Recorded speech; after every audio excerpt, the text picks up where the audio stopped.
సింహం లాంటి దేవుడు నీకు తోడుగా ఉన్నప్పుడు నువ్వు దేనికి భయపడాల్సిన అవసరం లేదు. ఆమేన్. Download ShareChat.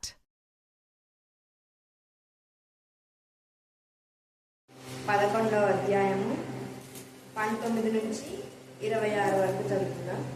స్టెఫను విషయంలో కలిగిన శ్రమను బట్టి చెదిరిపోయిన వారు యూదులకు తప్ప మరి ఎవరికీ వాక్యం బోధింపక ఫెనీకే, కుప్రా, అంతియొకయ ప్రదేశముల వరకు సంచరించింది. కుప్రియులు కొందరును కురేనీయులు కొందరును వారిలో ఉండిరి. వీరు అంతియొకకు వచ్చి గ్రీసు దేశపు వారితో మాట్లాడుచు ప్రభువైన యేసును గూర్చిన సువార్త ప్రకటించింది. ప్రభు హస్తము వారికి తోడయ్యుండును గనుక నమ్మిన వారనేకులు ప్రభువు తట్టు తిరిగిరి. వారిని గూర్చిన సమాచారము యెరూషలేములోనున్న సంఘపు వారు విని బర్నబాను అంతియొక వరకు పంపిరి. అతడు వచ్చి దేవుని కృపను చూచి సంతోషించి ప్రభువును స్థిర హృదయముతో హత్తుకొనవలనని అందరినీ హెచ్చరించెను. అతడు పరిశుద్ధాత్మతోనూ విశ్వాసముతోనూ నిండుకొనిన సత్పురుషుడు. బహుజనులు ప్రభువు పక్షమున చేరిరి. అంతటా అతడు పౌలును వెదకుటకు తార్సునకు వెళ్లి అతన్ని కనుగొని అంతియొకకు తోడుకొని వచ్చెను. వారు కలిసి 1 సంవత్సరమంతయు సంఘములో ఉండి బహుజనములకు వాక్యమును బోధించిరి. మొట్టమొదట అంతియొకలో శిష్యులు క్రైస్తవులనబడి దేవుడు తన వాక్యాన్ని దీవించి ఆశీర్వదించారు.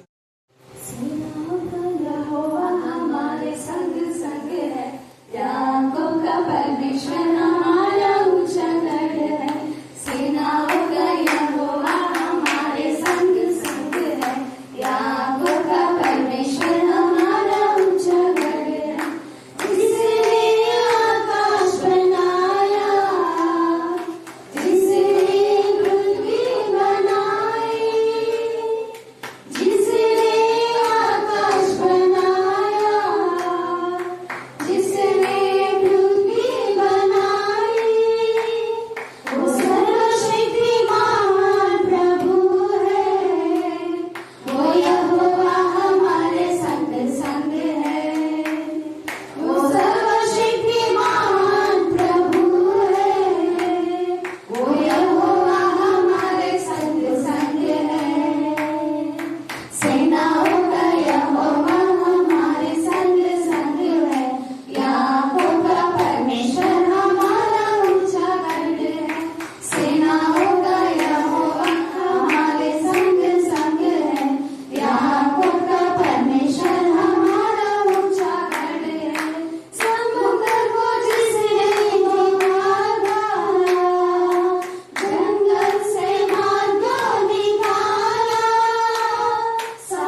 మీ సన్నిధానంలో వదిలిపబడిన గొర్రెపిల్ల రక్తానికి ఎంత స్తుతించా కూడా తక్కువే. ప్రత్యేక రీతిలో ఈరోజు 10th క్లాస్ లో నా తండ్రి గర్ల్స్ స్కూల్ లో మీరు ఘనమైన విషయాన్ని ఇచ్చినందుకు మేము స్తుతిస్తున్నాం, మహిమపరుస్తున్నాం, ఘనపరుస్తున్నాం. రేచల్ టీచర్ కు మీరు ఇచ్చిన ఆసక్తి, తపన, తృష్ణ బట్టి మేము స్తుతిస్తున్నాం. అలాగనే మేరీ విజయ్ భాస్కర్ అన్న వారి యొక్క కుమార్తె స్వీటికి ఘనమైన విషయాన్ని ఫస్ట్ క్లాస్ మీరు ఇచ్చారు తండ్రి. అందరిని బట్టి మేము స్తుతిస్తున్నాం. ఫర్దర్ ఇంటర్ లో దైవ నా ప్రభా ఏ సబ్జెక్ట్ ఎంపిక చేసుకోవాలో జ్ఞానాన్ని, వివేకాన్ని, సమయస్ఫూర్తిని దైవ నా తండ్రి మరి పిల్లలకు మా తండ్రి పేరెంట్స్ ముఖ్యంగా దయచేయండి. కలిసి వారు నిర్ణయం తీసుకోవడానికి మీ కృపాను దయచేయమని ప్రార్థిస్తున్నాం. దేవా వారు దేనినైతే నా ప్రభ నా తండ్రి చక్కగా చదవగలుగుతారో అలాంటి సబ్జెక్టు మాత్రమే ఎంపిక చేసుకునే జ్ఞానం కలుగొచ్చేయమని ప్రార్థిస్తున్నాం. తల్లిదండ్రులు పిల్లల హృదయాన్ని ఏకీభవింపచేయమని ప్రార్థిస్తున్నాం. అర్ధరాత్రి అడ్డు కూడా మీరు దయపరచండి దేవా. ఒక సబ్జెక్ట్ లో పోయిన పిల్లలకు మరలా మీరు ఘనమైన విజయాన్ని ఇస్తారనే నిరీక్షణతో నేను స్తుతించడానికి మీ కృపాను దయచేయండి. అద్భుత రీతిగా అలాగే నా ప్రభా ఎస్ఐ నా తండ్రి దేవ గోనగల్ల మా తండ్రి మరి ఆ దేవరాజు నా తండ్రి కమల వారి యొక్క హౌస్ డెడికేషన్ కూడా నా తండ్రి మే 6వ తేదీ మీకు మహిమకరంగా ఘనముగా మర్యాదగా జరిగించుకుంటుగాక. ప్రతి ప్రార్థనకు మీరు జవాబిచ్చారు. సుశీల నా ప్రభ నా తండ్రి వారి యొక్క నా తండ్రి దేవ హౌస్ డెడికేషన్ లో మీకు దయచండి. దూరం నుంచి రానటువంటి నా తండ్రి డాక్టర్ రాజును వాళ్ళ యొక్క కోడలు మా ప్రభ అలాగే కుమార్తెలు కూడా బెంగళూరు నుంచి క్షేమంగా రావడానికి దేవ సమాధానంతో జరగడానికి మీకు మాకు దయచండి. శైలజ వాళ్ళ హస్బెండ్ కూడా బెంగళూరు నుంచి రావడానికి మార్గం సాధించండి. వెనడే జీవశక్తులు ఏ సమయంలో గర్తించమని ప్రార్థిస్తున్నాం దేవా. చదవమన్న లేఖన భావం ఆశ్రయించి విరిచి మా అందరి జీవితంలో మీరు ఫలింపచేయమని ప్రార్థిస్తున్నాం దేవా. మీకే స్తోత్రం, మీకే స్తోత్రం, మీకే స్తోత్రం, మీకే స్తోత్రం, మీకే స్తోత్రం దేవా. కొత్త నిబంధనలు నా ప్రభా యేసయ్య మా తల్లి వాక్య ప్రకటన చేస్తున్నప్పటి నుంచి కూడా స్టిల్ నౌ అనేక మంది నా ప్రభా క్రైస్తవులు నా తల్లి ఎంతగా బాధపెట్టి హింసిస్తున్నారు మీకు తెలుసు. అయితే అంత బాధలో హింసలో కూడా మీరు రివైవల్ కలిగి ఉజ్జీవం కలుగజేసిన తండ్రి. ఒక్క ఆత్మ చనిపోతే నా తండ్రి వేల ఆత్మను మీరు లేవనెత్తున్నందుకు మేము స్తుతిస్తూ ఈ రాత్రి కాల సమయమందు మా ప్రభా అంత్యలో అనేకులు మొదట క్రైస్తవులు అనబడిన విషయాన్ని మొదట క్రైస్తవులు అనబడిరే. అంత్యలో మొదట క్రైస్తవులు అనబడరే. ఎవరన్నా మీకు క్రైస్తవులు మొదట ఎవరున్నారో చాలా మంది అంటున్నారు. ఎవరున్నారు క్రైస్తవులు, ఎవరు చెప్తున్నారు క్రైస్తవులు అని అంటున్నారు కదా. ఇక్కడ వాక్యం చెప్తుంది క్రైస్తవులు అనే మాటకు అర్థం అంటే ఇది మతం కాదు, యేసయ్యను నమ్ముకున్న వాళ్ళు అని అర్థం. క్రైస్తవులు ఇట్ మీన్స్ వాళ్లకు చెందిన వాళ్ళు అని అర్థం. కాంగ్రెస్ వాళ్ళు అంటారు అంటే అర్థమైంది. కాంగ్రెస్ వాళ్ళు అంటే అర్థమైంది ఆ పార్టీకి చెందిన వాళ్ళు, అవునా. తెలుగుదేశం వాళ్ళు అంటే ఆ పార్టీకి చెందిన వాళ్ళు. లేకపోతే ఇంకా జనసేన అనుకో, జగన్ పార్టీకి చెందిన వాళ్ళు, వాళ్ళ ఇది వాళ్ళు చెప్పుకుంటుంటారు. అలాగనే మేము క్రీస్తుకు చెందిన వారము అని బాహటంగా ఒప్పుకోవడమే క్రైస్తవ్యము అనేది. క్రైస్తవ్యం అంటే నేను ప్రభుని స్వీకరించినాను, నా పాపాలు విడిచిపెట్టి ప్రభు నామంలో నేను జీవిస్తూ యేసయ్య రక్తంలో కడగబడి యేసయ్య కోసమే నా ప్రాణాలు అర్పిస్తాను అని చెప్పడం ఒక నిర్ణయం అన్నమాట. అది ఇక్కడ మనం చూస్తే ఇంతగా వీళ్ళు ఎవరు మొదట క్రైస్తవులు అనబడినారు అంటే ఏ యూదులైతే యేసయ్యను సెలవేయము అని చెప్పి చంపండి చంపండి అని చెప్పారో అదే యూదులలోనే మార్పు వచ్చింది. అదే కాదు అంటే కఠినమైన మనసు వాళ్ళ యూదులు ఎవరు చెప్పినా వినరు, వాళ్ళ మొత్తం వాళ్ళదే అంతే. అలాంటి యూదులలో దేవుడు అద్భుత కార్యం జరిగించాడు. ఎప్పుడు జరిగించినారు అంటే ఇక్కడ 12వ అధ్యాయము మనం చూస్తే 19వ వచనం చదవండి. 11, 19. ఏ రోజు అతని కోసరము కాదు 11, 19. స్టెఫెను విషయంలో కలిగిన శ్రమను బట్టి చెదరిపోయిన వారు యూదులకు తప్ప మరి ఎవరికి వాక్యములు బోధింపక ఫెనీకే, కుప్ర, అంత్యోకయ ప్రదేశముల వరకు సంచరించరి అంటే చెదిరిపోయినారంతా.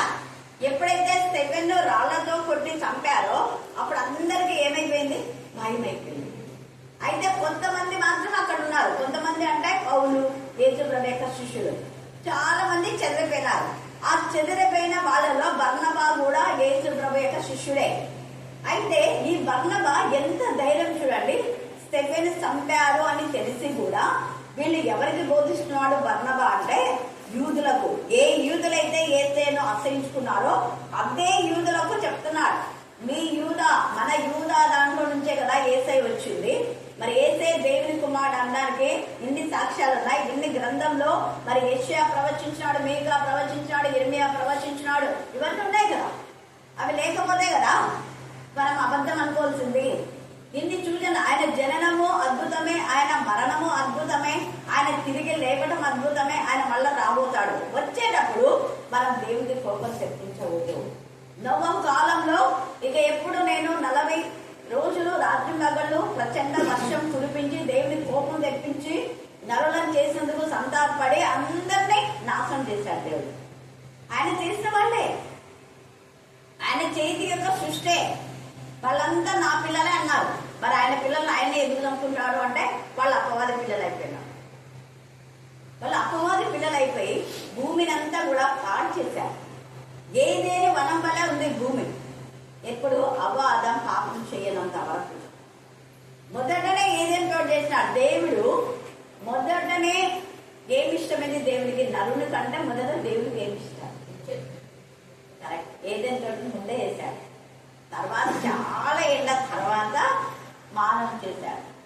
ఆ ఏదెన్ తోటలో దేవుడు తండ్రి, కుమార, పరిశుద్ధాత్మ, దూతలు, తెరాపులు ఎంత ఆహ్లాదకరంగా ఏదెన్ తోటలో వాళ్ళు సంచారం చేసినట్టుగా ప్రశాంతమైన ప్రెజెంట్ ప్లేస్. ఈ ఏదెన్ తోట పరలోకంలో ఉంది. సేమ్ దాన్నే ఒక నమూనాగా భూలోకంలో చేశాడు. చేసినాడు తండ్రి. ఈ ఏదెన్ తోటను చూసుకోవడానికి మన పోలిగా చొప్పున నరులను చెబుదాము అని చేశాడు. కానీ వాళ్ళు కీర్తిలో పడిపోయారు. అప్పుడే బలరక్త చెట్లు మొలిచాయి. అప్పుడే పాములో విషయం వచ్చేసింది. అప్పుడే జంతువులలో అన్నింటిలో కూడా క్రూరత్వం అనేది వచ్చేసింది. అంతవరకు క్రూరత్వం లేదు, సాధు స్వభావమే అన్ని. అలాగా క్రూరత్వం ఉన్నటువంటి ఈ వ్యక్తులలో ఈ యొక్క స్టెఫెన్ చనిపోయిన తర్వాత వాళ్ళు ఉన్న భయాన్ని పోగొట్టి బర్నబా వచ్చి ఎంత ఇదిగా ఇక్కడ మరి ప్రకటిస్తున్నాడు. చూడండి ఎక్కడెక్కడ ప్రకటన అంత్యొక ప్రదేశంలో వరకు సంచరించింది. కుప్రీలు కొందరును, కురేనీయులు కొందరును వారిలో ఉండేది. ఈ కుప్రీలు కురేనీయులు కూడా దేవుని యందు విశ్వసించినటువంటి వాళ్లే. అందుకే ఇక్కడ కుప్రీలు కురేనీయులు అని చెప్పినాడు. కురేనీయుడైన సీమోను అన్ని కదా, ఆయనే కదా యేసు ప్రభువు వారు పోతున్నప్పుడు సిలువ కొంచెం హెల్ప్ చేసింది. అందుకే దాన్ని బట్టి ఒకవేళ ఆ ప్రాంతం అంతా మారినారేమో తెలియదు మనకు. తర్వాత చూడండి, వారిలో ఉండేది వీరు అంత్యకు వచ్చి, వాళ్ళు కూడా మళ్ళీ అంత్యకు వచ్చినారు. వచ్చి గ్రీసు దేశపు వారితో మాట్లాడుతూ ప్రభు అయిన యేసును గుర్చిన సువార్త ప్రకటించారు. ఏం ప్రకటించినారంట వాళ్ళు? మళ్ళీ చెప్పాలి, ఎవరి గురించి? సువార్త అంటే అర్థమైంది, శుభవార్త. సువార్త అంటే ఏమి? శుభవార్త. మీకు శుభం కలుగు కాక వాళ్ళందరూ చెప్పాడు. మాకు ఇక్కడ శుభమా, మా ఇల్లంతా ఇలాగ అలాగ వాళ్ళు అనింటారు. కానీ అన్ని పోతాయి, మీ జీవితాలకు శుభం కలుగుతాయి ఎప్పుడైతే మీరు యేసు ప్రభువుని యాక్సెప్ట్ చేస్తారో. జనన మరణ పునరుద్ధానములు మన కోసమే. మానవుడైన మనల్ని ఆయన తన స్వరూపం మందు చేసుకుని తన సమాన పారిభాగస్తులు కావాలని ఈ లోకానికి వచ్చి ఇంతగా శ్రమ పొందాడు యేసయ్య అని యేసయ్య యొక్క జనన మరణ పునరుద్ధాములన్నీ వాళ్ళు వివరించినారు. సువార్త అంటే ప్రభువుని గురించి ప్రకటించడమే. అలా చెప్పి ఆయన తిరిగి లేచి అనేకులను సమస్త జనుల శిష్యులుగా చేయండి అన్నారు. కాబట్టి ఇప్పుడు మనమందరం కూడా ఆయన శిష్యులు కావాలి. ఆయన బోధల్లో మనం మరి వినాలి, మన బ్రతుకులు మార్చుకోవాలి. యేసే ఉద్దేశం అంతా ఒకటే, మనమందరం పరిశుద్ధంగా ఉండాలనేది ఆయన ఉద్దేశం అని చెప్పాడేమో బర్నబా. అందుకనే అక్కడ వాళ్ళందరికీ కూడా ప్రభువుని గురించి వాళ్ళు ప్రకటించారు. ఒకటి. రెండవది, ప్రభువుని గురించి ప్రకటించిన ఆ వాక్యము వాళ్ళలో ఎందుకు ఫలించింది అంటే ఇక్కడ చూడండి 21వ వచనం. ఫలించడానికి కారణం, చెప్పిన వాక్యము ఎప్పుడు ఫలిస్తుంది అంటే 21వ వచనము కారణం. చదవండి 21. మైక్ ఉంటుంది, మైక్ అసలు చదవండి. ఎందుకు అనేకులు ఎదుగుతారు కదా, వాళ్ళని రిలేటివ్స్ వాళ్ళు రాసుకోవాలి కదా. ప్రభు హస్తము వారికి తోడైంది. వారికి తోడైంది. ఎవరికి తోడైంది ప్రభు హస్తం? వారికంటే ప్రకటించే వారికి. వెరీ ప్రకటించే వారికి, లేదా బర్నబాకు, లేదా చెదిరిపోయినటువంటి యేసు ప్రభు యొక్క శిష్యులకు. అప్పటికి యేసు ప్రభు వెళ్ళేటప్పటికి 500 కంటే ఎక్కువ మంది ఉన్నారు శిష్యులు. వాళ్ళలో ఎంతమంది ఇక్కడికి వచ్చారో మనకు తెలియదు.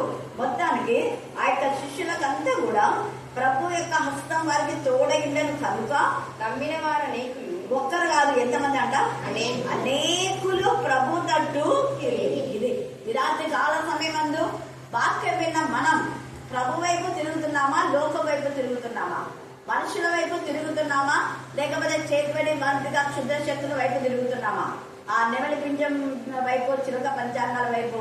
చాలా మంది ఇక్కడ తిరుగుతుంటారు. వాళ్ళు ఎందుకు ఇక్కడికి వచ్చారు? నేనంటే ఇక్కడ ఎవరు పిలుస్తారు నిన్న అంటే చాలా మంది చెప్పేసుకుంటున్నారు మేడం అన్నాడు చిలుక పంచాంగం. ఎంత బాధ అనిపించిందా? ఎవరు చెప్పించుకున్నారు? కొంచెం చూపేవా అన్నా నేను. చూపిస్తున్నారు. షేమ్ అనిపించింది.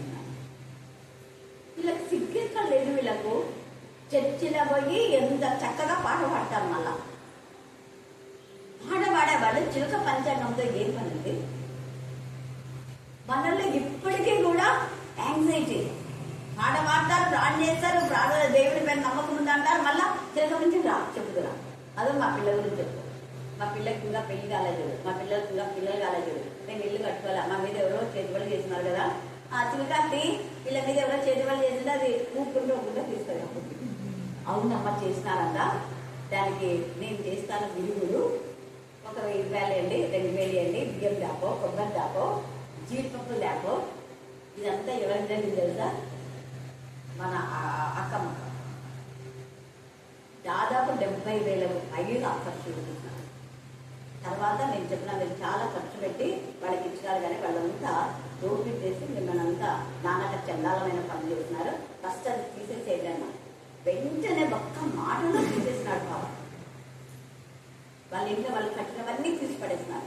ఒకే ఒక మాట. నేను ఎక్కువ అక్క అంత డబ్బు పెట్టుకుంటున్నా కదా, ఏమన్నా అది నమ్మకం. వీళ్ళ నమ్మకం కూడా అలాగే, వీళ్ళ నమ్మకం కూడా అలాగనే. ప్రభు వైపు తిరిగిన తర్వాత, ప్రభు వైపు అంటే వాక్యం. వాక్యం విన్నారు, వాక్యం బట్టి ముందుకు మార్చుకున్నారు. ఆ వాక్యంలోనే మనం నడవాలి. అందుకే నేను పదే పదే ప్రార్థన కాదు, ముందు వాక్యం వినండి అని చెప్పేది. ఎందుకే వీళ్ళు వాక్యం విని ప్రభు వైపు తిరిగినారా, ప్రార్థన చేయించుకొని ప్రభు వైపు తిరిగినారా? వాళ్ళందరూ ఇవ్వాలా? చిన్నగా చెప్తున్నారు అందరూ వాక్యం. మరి వాక్యం వింటున్నారా? వినేవాళ్ళు తండ్రి. హల్లెలూయా, హల్లెలూయా. అందుకే ఎంత వాక్యం వింటామో అంత ధన్యకరమైన జీవితం. దాన్ని బట్టే అక్కడ ఎంత చక్కగా 3వ యోహాను 2 ఆత్మ వర్ధిల్లుచున్న కొలది అన్ని విషయాల్లో మనం వర్ధిల్లుతాం. అన్ని అంటే A to Z. చదువులో, తర్వాత సిరి సంపదల్లో, తర్వాత సంఘంలో, సమాజంలో, నువ్వు వేసే పనిలో, నువ్వు ఎక్కడ ఆటోలో పోతే అక్కడ కూడా వాడుకుంటాడు, బస్సులో వాడుకుంటాడు, ఎక్కడైనా వాడుకుంటాడు, అన్నింటిలో. అందుకని ఇక్కడ వీళ్ళు ప్రభు వైపు తిరిగిరే అనే మాట పదే పదే పదే మీరు ధ్యానం చేసి, మరి మీ ఇంట్లో వాళ్ళని మీరు ఎంతమంది తిరిగినారు? తిరిగిన వాళ్ళు మౌనంగా ఉండటంలా. వీళ్ళంతా శిష్యులంతా ప్రభు వైపు తిరిగినారు, వీళ్ళు తిరిగి మళ్ళీ కొంతమందిని తిప్పినారు, ఈ కొంతమంది మళ్ళా కొంతమందిని. అప్పుడు ఎంతమంది అయిపోయినారు చూడండి, బహు జనులు అంట. కొంతమంది కాదు, అక్కడ ప్రభు హస్తము వారికి తోడైందని కనుక నమ్మిన వారు అనేకులు ప్రభు తట్టు తిరిగిరే, అనేకులు ప్రభు తట్టు తిరిగిరే. అన్యులు ఏం అట్లా బలపోతున్నారు కర్ణాపీఠంలోకి, అన్యుల వివరాలు పోతుంటే వాళ్ళకి ఏం బయట వస్తున్నా అంటే ఆ స్థలం దగ్గర పోతున్నా. ఇంత దూరమా ఏదో ఒకటిగా అనడం. అయితే అంత అన్నిళ్ళు రావడానికి కారణం ఏంటి అంటే ప్రభు హస్తం తోడుగా ఉంటేనే. ఏది చెప్పండి కారణం? గుర్తుపెట్టుకోండి, ప్రభు హస్తం తోడుగా ఉంటే దేవుడు ఎక్కడున్నా వాళ్ళకి పంపించేస్తారు. మరి చెన్నై నుంచి వచ్చినారు మొన్న బ్యాంక్ మీద 4 దాళ్లకు మెయిన్ అనమాట. పిల్లడు శాంతిరాజు అనమాట. వాళ్ళిద్దరు వచ్చారు, భార్య భర్తలు, పాప, ముగ్గురు ఫ్యామిలీ, ఒకటే పాప. వాళ్ళకేం అవసరమా చెన్నై నుంచి వచ్చి ఏం చెప్పుకొని పోవడానికి? దేవుని యొక్క ప్రేమ వలన అలాగా నడిపిస్తారు. బెంగళూరు నుంచి శైలజ వచ్చింది, ఇప్పుడు వాళ్ళదే ఇంటి ప్రతిష్ట. మళ్ళీ ఇంకా వాళ్ళన్న అక్కడ కర్ణాటక నుంచి డాక్టర్ రాజు ప్రయాణం కోసం ప్రేర్ చేయమని చెప్పింది, మీరు కూడా చేయాలి. వాళ్ళ అదే కొడుకు కూడా డాక్టర్ అనమాట, కూతురు ఇద్దరు ఇంజనీర్లే, అల్లుడు కూడా ఇంజనీర్లే. ఎందుకు నేను మాట చెప్తున్నా అంటే వాళ్ళకి అవసరం లేదు రావడానికి, కాకపోతే నమ్మకం. చిన్నప్పటి నుంచి మమ్మల్ని ఆత్మీయంగా అలాగా హెచ్చరిస్తూ ఆత్మీయంగా మా విషయాల్లో ప్రేమ చేసిన వాళ్ళని నేను వదిలిపెట్టి, అది విశ్వాసం, అది కృతజ్ఞత అంటారు దాన్ని. ఇక్కడ తిరిగిన వీళ్ళందరూ కూడా ఇంకా మాకు వాక్యం వచ్చులే మేము కూడా పోయి వాక్యం చెప్తాను అనలేదు. అందరు కలిసి చూడండి తిరిగి వారిని కూర్చున్న సమాచారం ఎక్కడ ఏర్పడిందంట మళ్ళీ చెప్పాలా? యెరూషలేములోనున్న సంఘపు వారు విని, అక్కడ కూడా సంఘం ఉంది.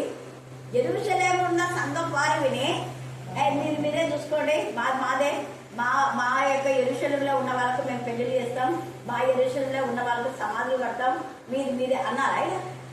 అన్నారా? చూడండి ఎంత చక్కగా యెరూషలేములో ఉన్న వారు విని, చదవండి, బర్నబాను అంతియొక వరకు పంపిరి. వెంటనే విన్నారు, అంతియొక వరకు బర్నబాను పంపారు. ఈ బర్నబా ఇంకా దేవుని గురించి అక్కడ కొంతమంది శిష్యుల వైపు ప్రభును ప్రకటించినారు. యేసయ్య హస్తం వాళ్ళకు తోడుగా ఉంది. ఇప్పుడు బర్నబా ఇంకా ఆధ్యాత్మికంగా వాళ్ళ బలపరచడానికి బర్నబాను పంపిస్తున్నారు. బర్నబా పౌలు ఇద్దరు ఫ్రెండ్స్ మంచిగా, అందుకనే బర్నబాను పంపారు. బర్నబాను అంత్యొక వరకు పంపిరి. అతడు వచ్చి దేవుని కృపను చూసి ఏం చేసినట్ట బర్నబా? మళ్ళీ చెప్పాలా? ఇది దేవుని కృపని సంతోషపడాలా, అంతేగానే ఆ సంఘం ఈ సంఘం మా సంఘమే గొప్ప అనుకోకూడదు. సంఘాలన్నీ దేవుని కనపడతాయి. ఇప్పుడు సిసి చర్చిలో మేమందరం ఏది జరిగినా కూడా అన్ని సంఘాలన్నీ మేము గ్యాదర్ అవుతాం. తర్వాత ఫెలోషిప్ లో అన్ని సంఘాల నుంచి వస్తాయి. మానవ చర్చి నుంచి వస్తాయి, షమ్మా చర్చి వాళ్ళంటే సింగిల్ వాళ్ళ చర్చి, ఇంకా ఎన్నెన్ని చర్చిలోనే అన్నీ. సండే మాత్రము ఎవరి వాళ్లకు ఆ చర్చ్ మెంబర్స్ అలా వెళ్ళిపోతారు. మిగతా టైంలంతా కూడా మేము రోజు అదే మంగళవారం ఒక చోట, బుధవారం ఒక చోట. మొన్న నేను వెళ్ళిన ఫంక్షన్ ప్రతి ఫ్రైడే వాళ్ళ ఇంట్లో జరిగేది. కృతజ్ఞత కలిగి ఆమె నన్ను పిలిపించింది. ఆమె పాస్టర్ జరిగేది వాళ్ళ ఇంట్లో ముగ్గురు పాస్టర్లు వచ్చినారు. అక్కడికి ఎంత ఇంకా సేవకులు ఉన్నారు, డాక్టర్స్ చేసిన వాళ్ళు ఉన్నారు. వాళ్ళందరితో వాక్యం నేనన్నా అక్కడ ఎందుకు నేను వచ్చేది ఇది పాప అయింది కదా, డాక్టరేట్ తెచ్చింది. తర్వాత మోనా వాళ్ళ హస్బెండ్ ఉన్నారు కదా, హైదరాబాద్ నుంచి ఎట్లా వస్తారన్నారు. టీచర్ లేదు సార్ అందరు చెప్తారు. చిన్నప్పటి నుంచి మాకు చదివి చాలా ప్రతి దానికే అక్కడ నన్ను పెరుగుతుంది. కారణం ఏంటంటే అది ఒక కృతజ్ఞత. వాళ్ళకి పాస్టర్స్ లేదా ఉన్నాము. తర్వాత కన్నా డాక్టర్ మీకు తెలుసు, కన్నా డాక్టర్ వారైతే అదే పనిగా ప్రేర్ చేయ నా కోసము అని చెప్పేసి ఆమె ఎంత ఇదిగా కన్నా డాక్టర్ గారు ప్రేర్ చేయండి, తన కూతురు డాక్టర్. కారణం అంతా ఒకటే, విశ్వాసం. ఇక్కడ వీళ్ళందరూ కూడా ఏం చేసుకొచ్చున్నాడు, ఎలాగ కృపను దేవుని కృపను చూసి సంతోషించి ప్రభువును ఏం చేస్తున్నారంట, స్థిర హృదయంతో కృపను చూసి. అక్కడ అప్పటికంతా వాళ్ళంతా దూరం నుంచి వచ్చేసరికి వాక్యం అయిపోయింది, ప్రార్థన అయిపోయింది. నేను భోంచేయమంటే నాకు క్యారగడ్ నేను బయటకు వస్తుంటేనే వచ్చినారు ఆ ముగ్గురు పాస్టర్స్ అనమాట. అంటే అదే మోనా అని తిరుపతికి నేను ఎప్పుడు వెళ్తుంటాను. జీఎస్ కాల్సింది వాళ్ళ చెల్లెలు మోనా హస్బెండ్.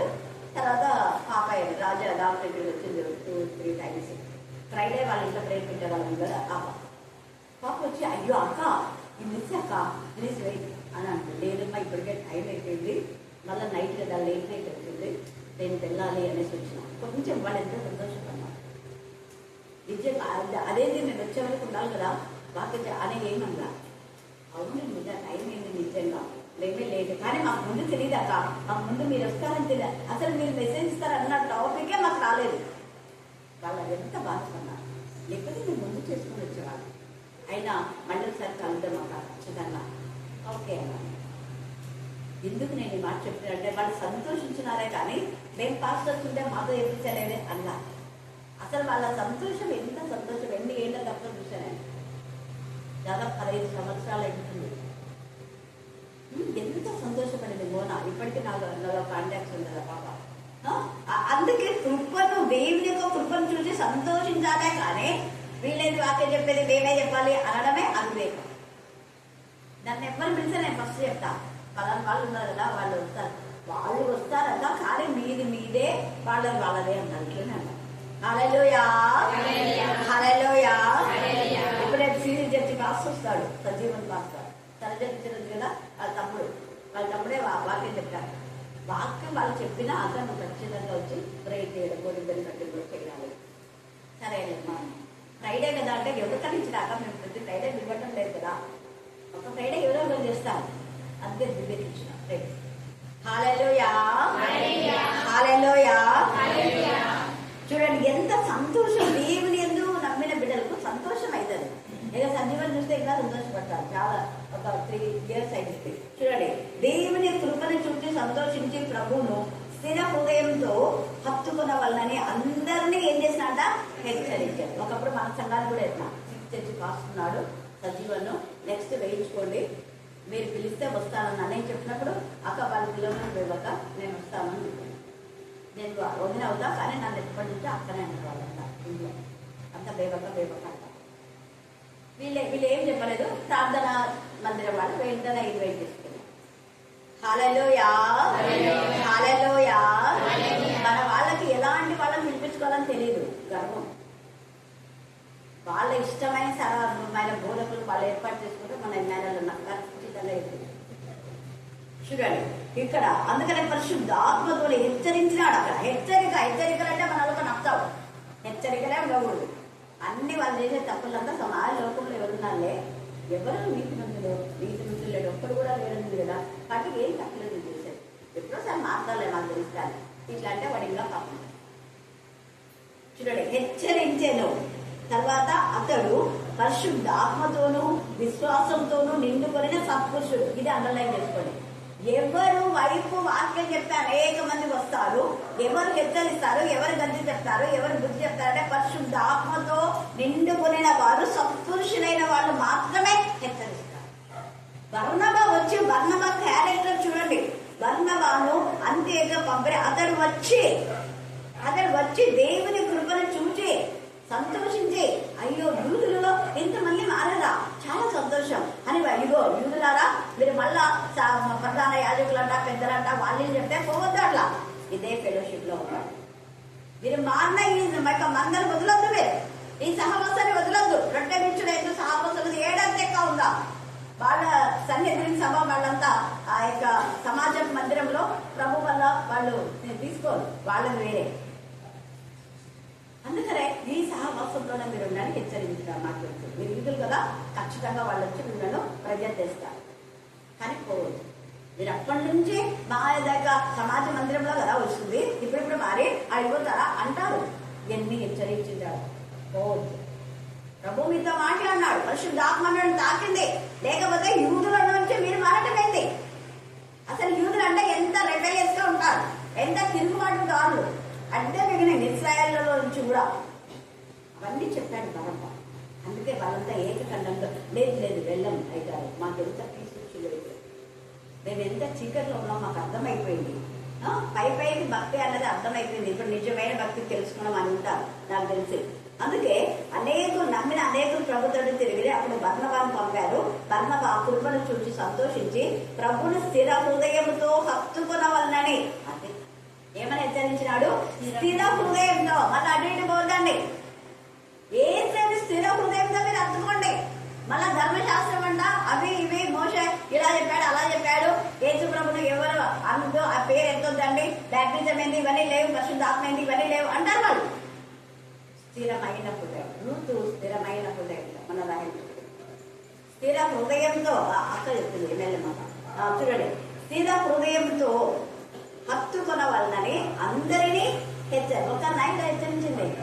మళ్ళీ చెప్పాలా, ఒక్కొక్కరి పెంచాడు. ఏం అందరి ఎదురు ఎత్తదు బా మా గురించి. ఒక్కొక్కరి గురించి చెప్పినాడా ఆయన, అందరికి చెప్పినాడు. అందరికి చెప్తేనే బోధ అర్థం. ఒక్కొక్కరికి చెప్పేది వేరే, అందరిలో చెప్పేది వేరే. అందరూ ఒకరిని గర్దిస్తే మిగతా వాళ్ళంతా అలర్ట్ అయిపోతారు. అందుకనే కదా చూడండి, అందరికీ హెచ్చరించారు. అతడు పరిశుద్ధ ఆత్మతో విశ్వాసంతో నిండుకున్న సత్పురుషుడు. బహువ జనులు అంట ఇక్కడ చెప్పాడు. ఇప్పుడు ఇంకా చాలా మంది బహువ జనులు ప్రభు పక్షున్న చేరిరే. హల్లెలూయా, హల్లెలూయా. ఇక్కడ బహువ జనులు అన్న మాట ఇన్నర్ మీనింగ్ ఏంటంటే యూదులు మాత్రమే కాదు, అనేక మంది అన్యులు కూడా. అందుకనే బహువ జనులు అనే మాట ఇక్కడ రాస్తున్నాడు. బహువ జనులు ప్రభు పక్షున్న చేరి అంటారా. అతడు పౌరుడు వెదగడు తార్చునకు వెళ్ళి, చూడండి ఎంత సంతోషం అయిపోయింది బర్నబా. వెళ్ళి ఈ సంతోషాన్ని పౌలు కూడా పంచుకోవాలి. ఇద్దరు ఫ్రెండ్స్ కదా, నేనే ఎక్కువ చూడు, నేను చాలా మంది మార్చిన చూడు రా అన్నాడా. లే, పౌలుతో ఇద్దరు కలిసిపోయారు. చాలా మంది ఉన్నారు, మన ఇద్దరం బలపరిస్తే ఇంకా బలపడతారు. అది మంచి లక్షణం. నేను ఒక్కదానే కాదు చెప్పడం, మీరు కూడా చెప్పండి. మీలో కూడా దేవుని శక్తి ఉంది. నేను ఒక్కరు కాదు, పౌలు నువ్వు రా, ఇద్దరు పోదాం. ఇద్దరిలో దేవుడు పనిచేస్తున్నాడు. తన ఒక్కడి పేరే ప్రబలాలని అనుకోలేదు బర్నబా. వెంటనే పౌలు తీసుకొచ్చారు. సంవత్సరం వరకు కలిసి పరిచయం చేశారు అదే సంఘం. ఎంత అందుకని అప్పుడు చాలా మంది యూదులు వాళ్ళు ఏమన్నా క్రైస్తవులు అనవన్నారు. యూదులు అన్యులు అంతా ఎంతమంది ఉన్నారు, అన్ని అనేక జాతుల వాళ్ళు, అనేక మతాలు, అనేక తెగలను వదిలిపెట్టి మేము క్రీస్తుకు చెందిన వాళ్ళం మొట్టమొదట క్రైస్తవులు అనవన్నారు. కాబట్టి మనం కూడా ఫిలిప్పీలకు రాసిన పత్రికలో చూస్తే క్రైస్తవుడు అయినందుకు సంతోషించాలి కానీ బాధపడలేదు. మనము ప్రభువును విశ్వసించాలి హృదయంలో. మన బ్రతుకులు మారితే మారిన దానికి సూచనగా, సాక్ష్యంగా అనేక మంది ఎదుట మనం ఒప్పుకునే విధంగా ఇక్కడ వాళ్ళు ఒప్పుకున్నారు కాబట్టి అందుకే ఎక్కడగా మొదట క్రైస్తవుల పెద్ద బోర్డు వేసింది. దేవుని నామకు మహిమకం గాక, ఆమేన్ ఆమేన్. ఈ మణిపూర్లో కూడా చాలా మంది యూదులు మారినారు. ఇప్పుడు వాళ్ళంతా 5,800 మంది యెరూషలేముకు వెళ్తున్నారు. సో టెంపుల్ కట్టబోతున్నారు. ప్రవచనం నెరవేరుతుంది. ఈ సమయం మందు ప్రార్థన. కాపుదల్లో మీరు మమ్మల్ని కాల్చి కాపాడి తండ్రి, తండ్రి సజీవుల నుంచి మీ వాక్యం వినే భాగ్యాన్ని, మిమ్మల్ని స్తుతించే భాగ్యాన్ని, మీ మందిరంలో గడిపే భాగ్యాన్ని మీరు మా అందరినీ దయచేసిన విధానం బట్టి మీకు కొందములు ప్రభు. ఎంతోమంది తండ్రి ఈ అవకాశం దొరుకుతా తండ్రి, ఎంతోమంది మట్టుకు మాట్లాడుతున్నారు. అలాగే తండ్రి లోకాశాలను తిరుగుతూ లోకాశాల వైపు తండ్రి ఉన్నారయ్యా. కానీ తండ్రి మాకు ఒక శ్రేష్టమైన అవకాశము, శ్రేష్టమైన తండ్రి భాగ్యము మీరు మా అందరికి దయచేశారు. అందరిని బట్టి మీకు ప్రవచనం తండ్రి విన్న వాక్యంలో తండ్రి ప్రభు వాళ్ళందరి తండ్రి అంత్యోక్యలో మాత్రమే తండ్రి మొట్టమొదటిగా తండ్రి క్రైస్తవులు అనబడినారు. ప్రభు ఇచ్చిన తండ్రి మీ మందిరం కూడా తండ్రి బాప్తిజం తీసుకొని తండ్రి మీ సన్నిధానంలో చేర్చబడి మీకు కూడా క్రీస్తు వారంగా ఉండినట్లుగా మీరు మాకు ఇచ్చినటువంటి ధన్యతను బట్టి భాగ్యం బట్టి మీకు వందనములు ప్రభు. ఇంతమంది తండ్రి మిమ్మల్ని నమ్ముతున్నామా అనే విధంగా ఉన్నారే కానీ బాప్తిజం తీసుకోక తండ్రి ఇంకా సమయం ఉంది అని సమయాన్ని వ్యక్తపరుచుకుంటున్నారు. పెళ్ళిళ్ళకు మాత్రమే బాప్తిజం తీసుకునే వారిగా ఉన్నారు. అలాగే తండ్రి వారికి బాప్తిజం ఇచ్చే సంఘ కాపాలు కూడా తండ్రి మేము ఎప్పుడు ఈ పులకాన్ని విడిచిపెట్టవలసి వస్తుందో తెలియదు. కానీ ఆ సమయం వచ్చేలోపు తండ్రి మేము మారి పరిశుద్ధతను కాపాడుకుంటూ ఆత్మీయతలు ఎదుగుతూ చుట్టూన్న వారందరినీ మార్చే బాధ్యత దయచేయండి. ఎన్నటికీ ఎప్పటికీ తండ్రి సమయాన్ని వ్యక్తపరచుకోకూడదు తండ్రి. ఉన్న సమయాన్ని తండ్రి మీ సన్నిధానం తండ్రి మీ వాక్యంలో సంబంధించే భాగ్యం దయచేయండి. అలాగే తండ్రి వాక్యం చెప్పినాక మీరు జ్ఞాపకం ఉంచుకోండి. తన ప్రయాణంలో మీరు జ్ఞాపకం ఉంచుకోండి. ఏ గృహం వెళ్తున్నారో ప్రభా ఆ గృహాన్ని మీరు ముందుగానే మీరు వెళ్ళి దర్శించండి. మీరు ముందుగా దర్శించి ఆ గృహాన్ని పరిశుద్ధపరచండి, పవిత్రపరచండి. ప్రభా మీ బిడ్డలు ఎక్కడైతే ఉన్నారో తండ్రి ఆ చోటంతా తండ్రి పరిశుద్ధపరచాలని సెలవించిన ప్రకారంగా ప్రభా ఆ గృహాన్ని మీరు పరిశుద్ధపరచండి. ఆ గృహంలో ఉన్నటువంటి ప్రతి దురాత్మ శక్తిని తీసివేసి మీ కృపను తోడవచ్చండి. అలాగే తండ్రి ఇటువంటి సేవకులు ఎంతమంది తండ్రి మీ సేవ నిమిత్తం తండ్రి ఎంతగానో తండ్రి పనిచేస్తున్న వారిని అందరూ మీరు జ్ఞాపకం ఉంచుకోండి. వారి ప్రయాణాల్లో, వారి పనుల్లో, వారికి ఉన్నటువంటి వారి కష్టంలో కూడా తండ్రి మీ కృపను తోడవచ్చి మీ స్వార్థలో పాలుభాగస్సులంగా భాగ్యం దయచేయండి. అలాగే తండ్రి ఇటువంటి సేవకుల్ని తండ్రి మేమందరం తండ్రి సహకరించే భాగ్యాన్ని మీరు మాకు దయచేయండి.